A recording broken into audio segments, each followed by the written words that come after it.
I was ready to get back into contemporary romance, and now I feel like I have to rinse my eyes out with acid.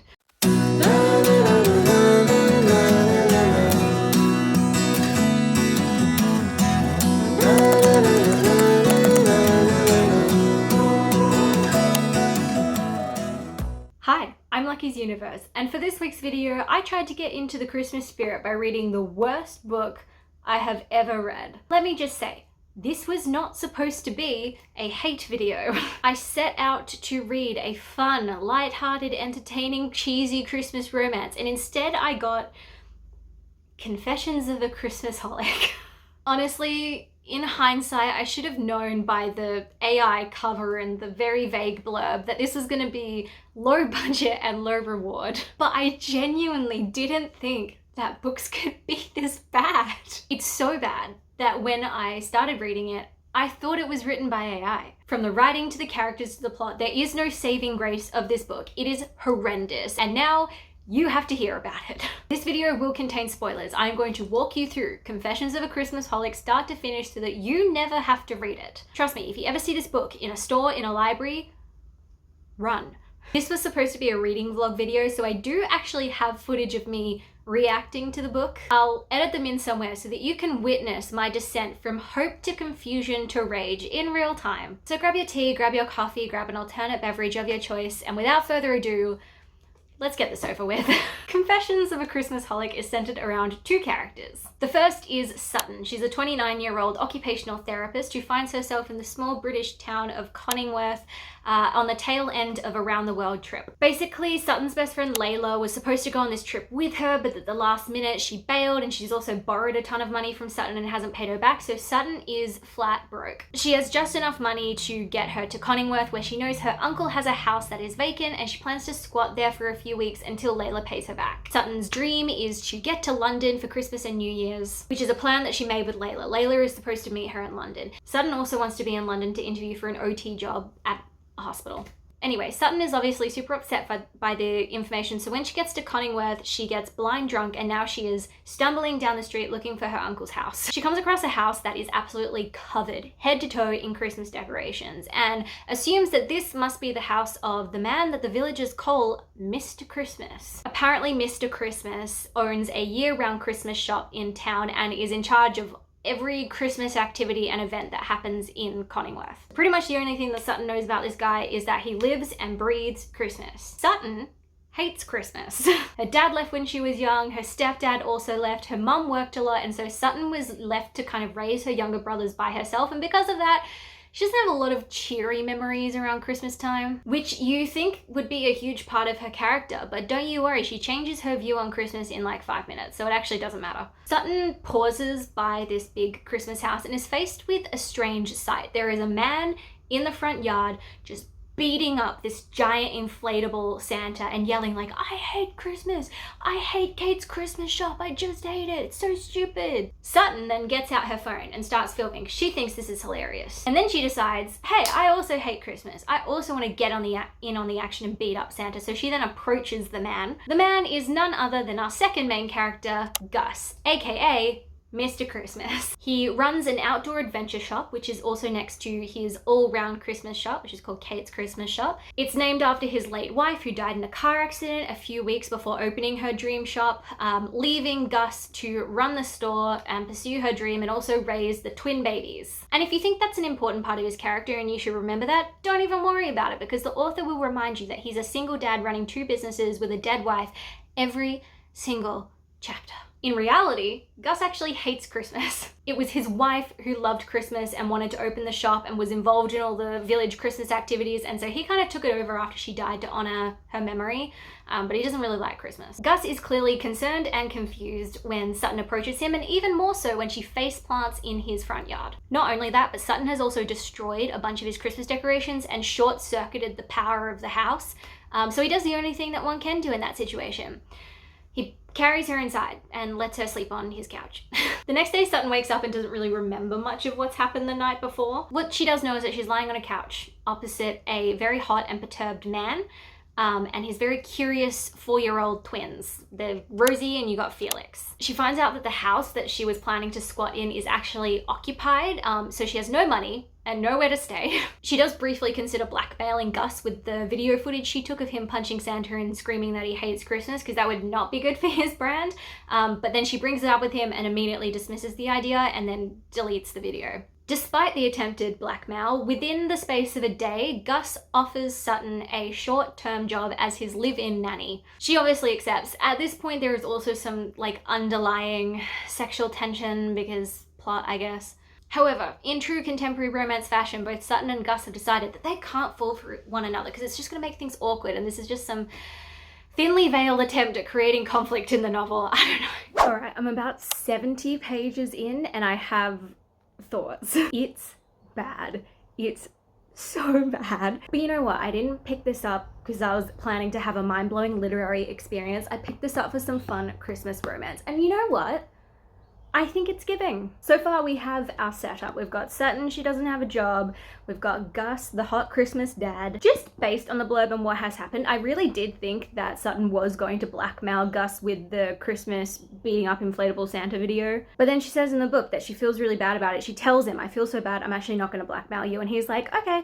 So I wonder if the video is going to come back to bite Sutton in the butt somehow. Maybe that's going to be the third act breakup. That video is somehow going to get out and that's going to cause them to fight. Because I just don't understand why the author would include that in the plot and do this whole setup about her getting Gus cursing Christmas on camera and having her threaten to blackmail him and then decide not to do it unless it was gonna be used some way later on. It's honestly too early to tell whether or not I like either of the characters. Sutton's inner monologue is becoming insufferable because there's just so many weird interjections. Like, the author has written, oh, you know, it's way down on my priority list, way with several A's. Who writes that? It can only be described as a stream of consciousness, but in a romance novel? I really don't know. To be fair though, Sutton is actually a more enjoyable character from Gus's POV, so maybe Gus is an unreliable narrator. The writing is really speaking volumes, you know, we've got over description, info dumping, repetition. Even in the first 70 pages, we have repetition of what Sutton did in Gus's backyard almost 3 or 4 times. When she first stumbles into his backyard, we, the readers, see what she's done. She's destroyed all the Christmas decorations.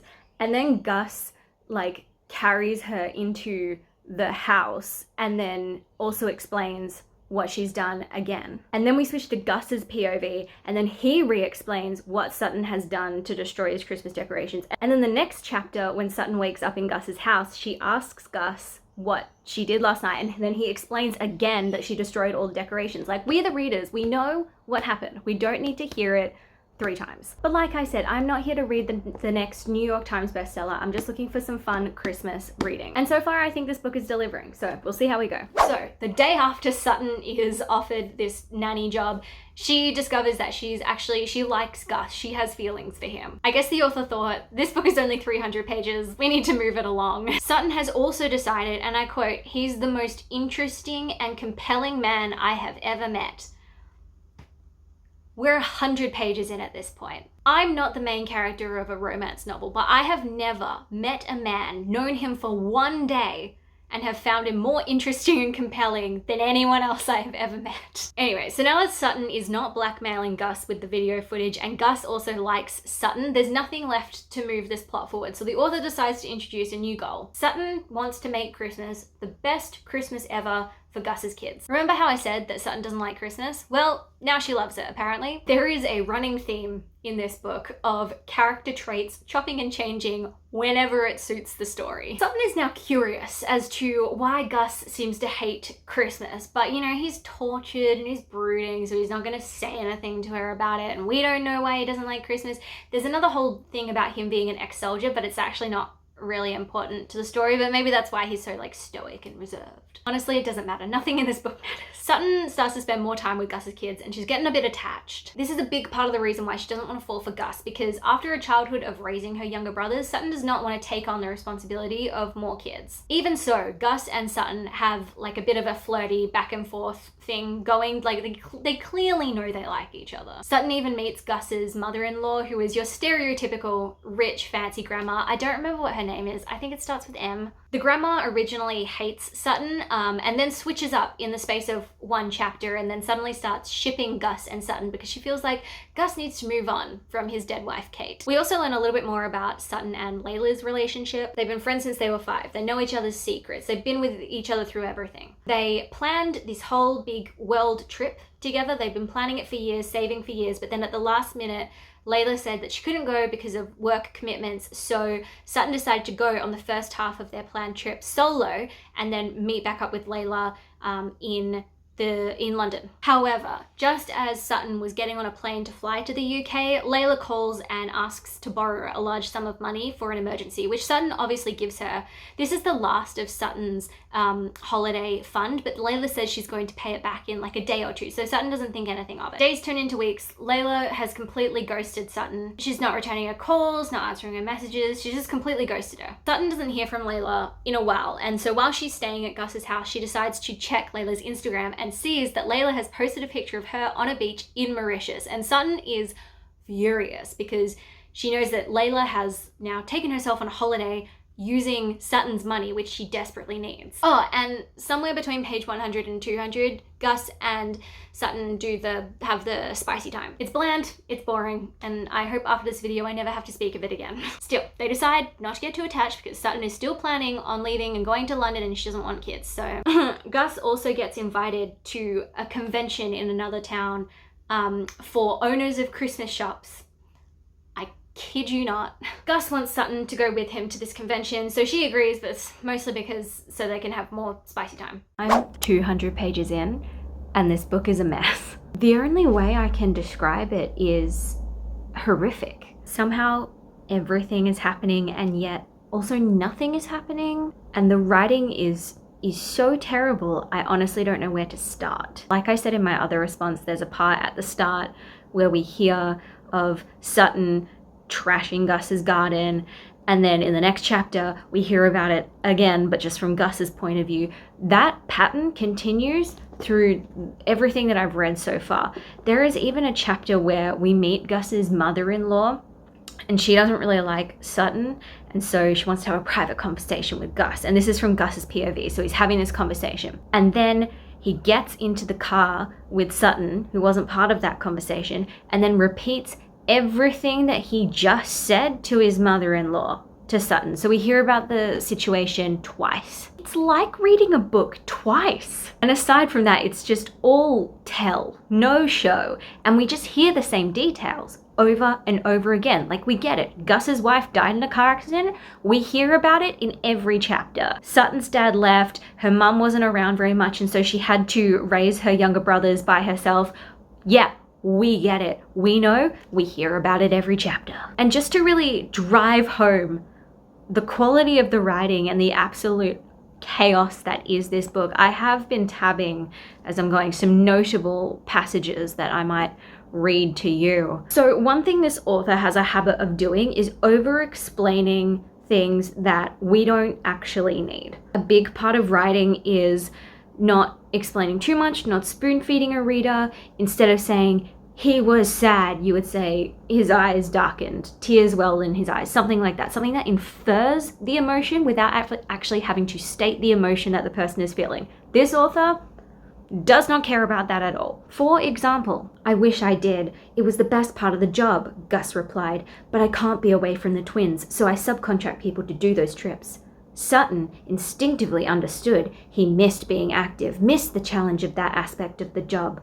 Like, instead of saying Sutton instinctively understood that he missed being active, the author could have attributed some sort of description to Gus's words. Instead of just saying Gus replied, she could have said, I wish I did. It was the best part of the job, Gus replied, a longing tone to his voice. And then you don't have to say anything else because we understand, oh, his tone is longing. He must miss the job that he used to have. I don't know if this is making sense, but I have other examples. Sutton planted her feet and shook her head.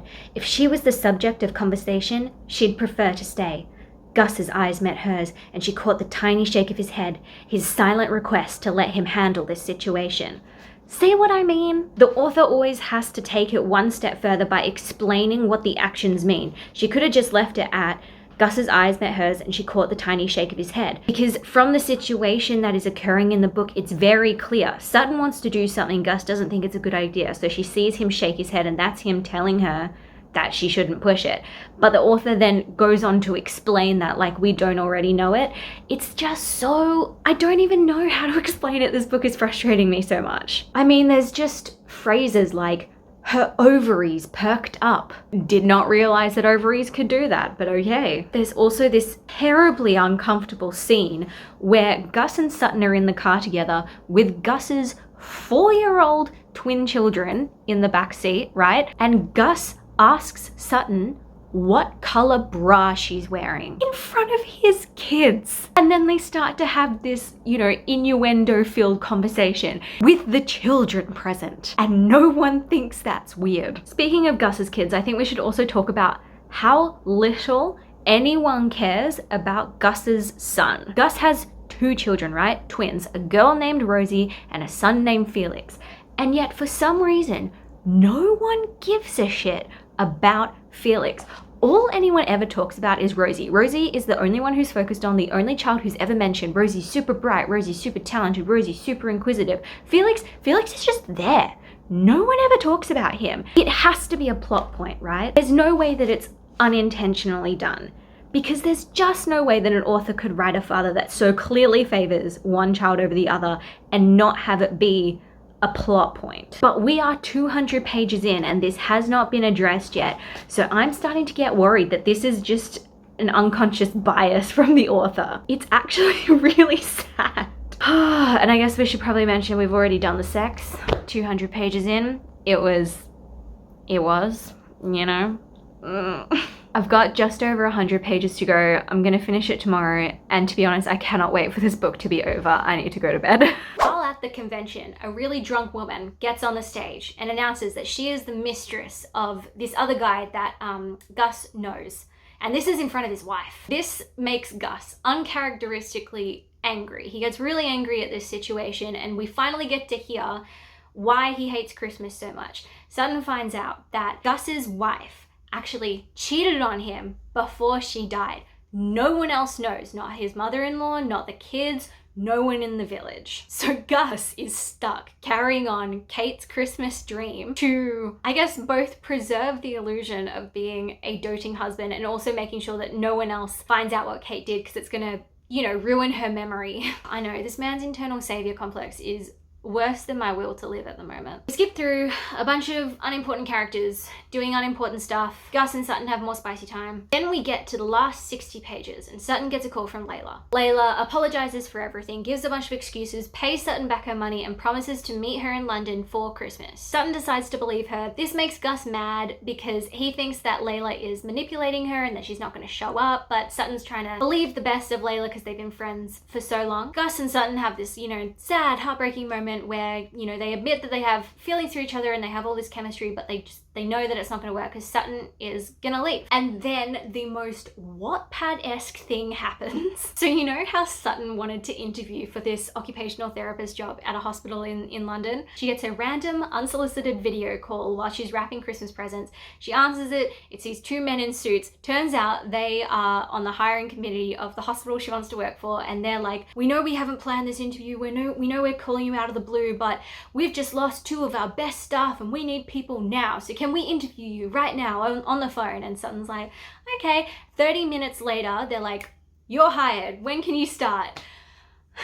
I can't with this plot. It's so stupid. So now Sutton is definitely leaving. She has a bittersweet parting with Gus and she goes to meet Layla in London. Lo and behold, Layla doesn't show up, leaving Sutton upset, crying in a hotel lobby. She calls her and finds out that Layla was actually mad that Sutton went on the first half of their world trip without her. And so she took Sutton's money and went on a trip to Mauritius to like teach her a lesson. Despite their long friendship, Sutton has this sudden realization that Layla has always been jealous of her, has always kept Sutton in her shadow, and has never liked it when Sutton has done things on her own. That's the end of their relationship. Sutton breaks up with Layla and goes back to Conningworth to spend Christmas with Gus. Our happy ending is that Gus and Sutton decide to do long distance. So Gus is going to stay in Conningworth, Sutton's going to stay in London, because I think in this book London is maybe a few hours away from Conningworth. Gus also tells Sutton that, you know, she doesn't have to worry about being a mum to his kids. He'll take care of it. She doesn't have to raise them at all.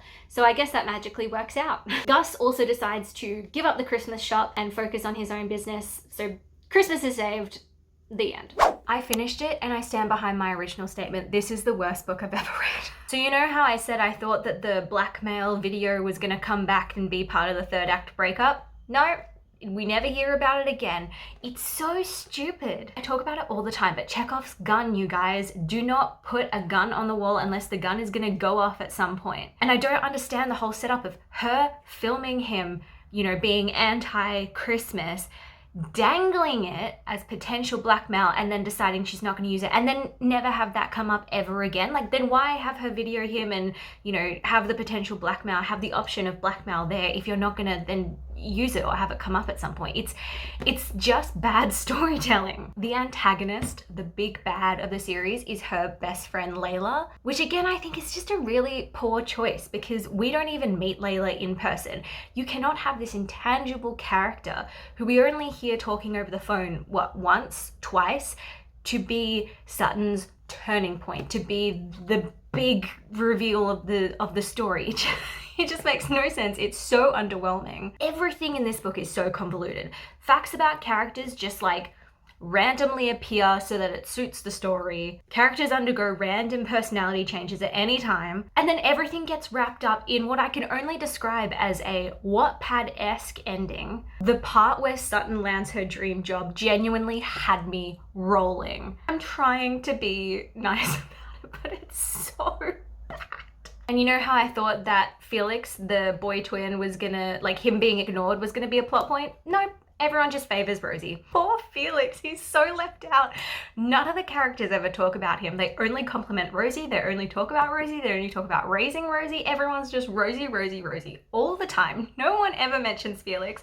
I think Felix probably gets a mention 3 or 4 times in the entire book. And I don't understand why you would have a twin if the twin is not going to be a big character in the novel. You might as well have just made Rosie an only child.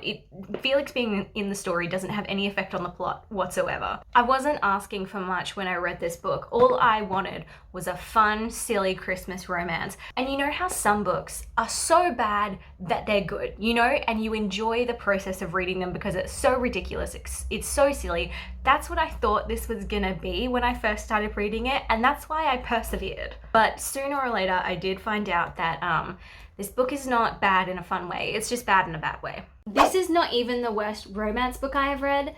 This is the worst book I have read, period. Like I said, there is no saving grace here. The writing is terrible and repetitive. The plot is weaker than uncooked spaghetti. The characters are so poorly developed, and if I say any more, I'm just gonna get angry. I'm not saying that every book has to be an amazing work of art. I have read bad books that have still been fun and entertaining, but this is so objectively bad that I cannot believe a publisher read this and wanted to put their brand on it. HarperCollins, what are we doing? Although I guess this one is under One More Chapter, which is a subdivision of HarperCollins, so maybe it's not all their fault. Confessions of a Christmasholic reads like something I would have been really proud to have written in high school. And that's coming from someone who wrote a smutty One Direction fanfic on Wattpad. I feel like that's too harsh on my teenage self. At least my character arcs were consistent. There's so much of this book that doesn't matter. And the author just repeats the same details of the characters over and over again. I don't know, to mask that the characters actually have no substance. And when you actually think about it, nothing important happens in this book. It is 300 pages of filler and bad dialogue. I hate it. I just hate it. I was ready to get back into contemporary romance, and now I feel like I have to rinse my eyes out with acid. I'm so sorry to anyone who has ever read this. You have my sympathies. Let's leave it here. I'm too depressed to go on. Confessions of a Christmasholic has sucked every ounce of Christmas spirit out of me, and I feel like I need to go and sniff a gingerbread scented candle to try and get it back. Make sure to give this video a like and comment, and subscribe if you're not already for more videos of me just talking endlessly about books. For more bookish content, follow me on Instagram. You can also find me on Storygraph to keep up with what I'm reading. Everything is linked down below. Happy holidays. Thanks for listening, and I'll catch you later.